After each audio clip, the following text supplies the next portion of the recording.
As an icebreaker, let me start. I was reading something about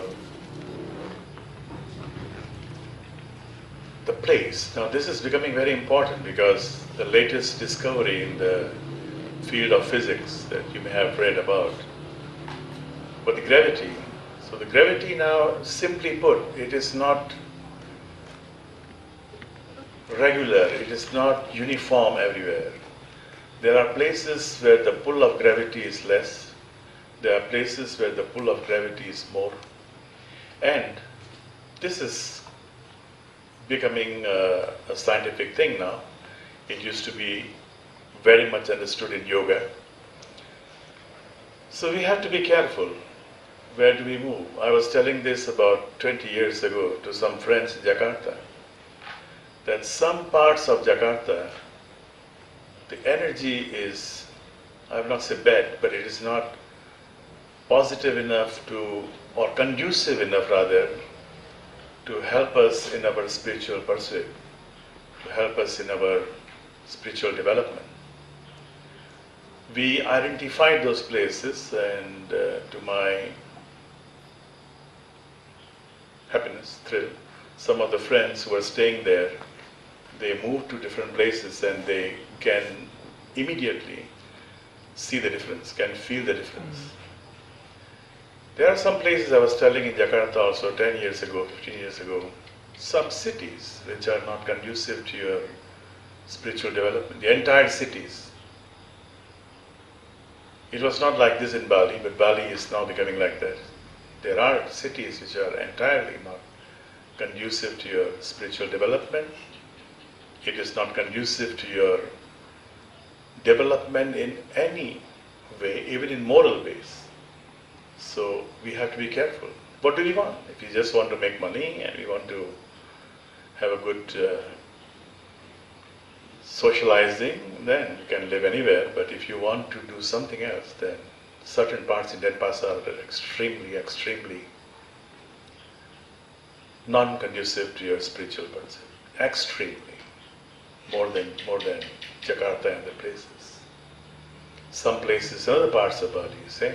Some parts in Ubud.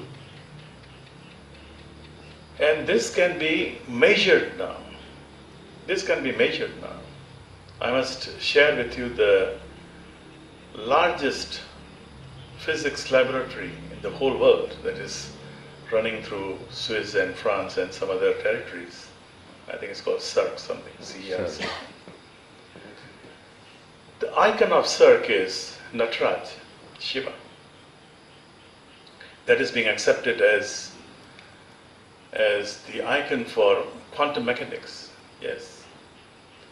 So when Shiva is dancing, there are certain places where his shadow is there, and there are certain places where his light is there. And this whole play, this whole game of universe is his dance. That's why we call Shiva Nataraj, the dance master. Shiva is normally understood, translated in many literature as the god of destruction. He's not the god of destruction, he's the god of recycle actually, because his symbol is phallus, his linga. You can see the linga there outside. And the linga here, the monument. So his symbol is creativity, the symbol of creativity. It's the yoni and linga, the female and the male icons. So Shiva is a recycler. He's a recycler. He's not destroying without any purpose. He's destroying for the very purpose of recycling the old and bringing up the new. And this is now the symbol of physics. And this symbol shows that Shiva has got so many different aspects. But one of the aspects is Rudra, when he's angry. Some of the movements when he's dancing, some of the movements are like he's in anger, because it is only then that he can destroy the old. The old is not necessarily bad, but the old has to be destroyed. Your mind is good or bad, irrespective of that. If you want to become a Buddha, the mind has to die. The mind has to reincarnate as Buddha, as buddhi, as intelligence, as consciousness. It's not no more the same mind. It has to be transmuted, transform totally and become a buddhi or consciousness. So when he's dancing, when Shiva is dancing, this is analogy or legend or what, but the significance is very important. When the energy is dancing, certain parts fall in the dark spaces of energy, which we already know, we call them dark materials or dark matter or dark energy, and some are bright. Now you have to be careful where you stay, because according to science, only 3%, the entire universe, this entire universe, which we have not even been able to measure, we don't know how many galaxies we have. We don't know exactly the number. Just to find out about our own galaxy is almost impossible. In spite of that, all the universes, or if you believe in the theory of multiverses, all of them put together is only 3%. 97% is dark material. Dark not necessarily bad, but again, dark is not helping you. Dark material, dark energy. Initially, we have to sight by the light. Initially, once you have already mastered light, then wherever you go, there will be light. Then your very presence will bring about light. But before that happens, we have to be careful not to enter into the dark region. Once you enter the dark region, it's like entering the black hole. You're just gone. You'll be there, but you're gone. Same, gone, but there. It's an anomaly, paradox. So initially, we have to go for the light region. And initially, all these sadhanas, all these spiritual practices are very important for initial stages. Yoga has been developed to address this very question.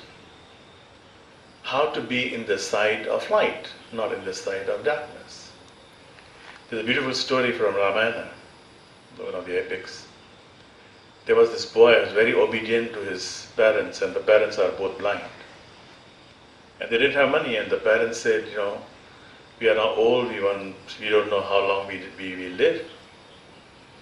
We would like to take a pilgrimage. We would like to go for a pilgrimage all over India, 4 main centers of pilgrimage. And the boy said, yes, no problem. So he got these, what do you call it, when you go to the marketplace here, you find people selling stuff and all that. They have a stick here and there were 2 baskets hanging around sticks. So he got these big baskets made, very sturdy, very tough, and he put both of his parents there, father and mother. And he went around. The parents were feeling bad, every few hours they would stop, not because they were tired, they were looking at the sun, not looking, they couldn't see, but they felt that the sun would be tired. No, but the son said, no, I can walk for 8-10 hours, no problem. When the evening comes, then I'll stop. So he did that for many, many days, from one place to another. They said it took him for about 4 or 5 years to go around. But when he reached the place that is now called Mumbai, when he reached that place, the father said that, I am thirsty, can I have some water? It was midday. And the son replies back, I've told you that I'll stop only after 8 hours. Don't you think I'm tired too? Don't you think I'm hungry too? Don't you think I'm thirsty too? The father said, okay, no problem. Whenever you want, you can just stop then.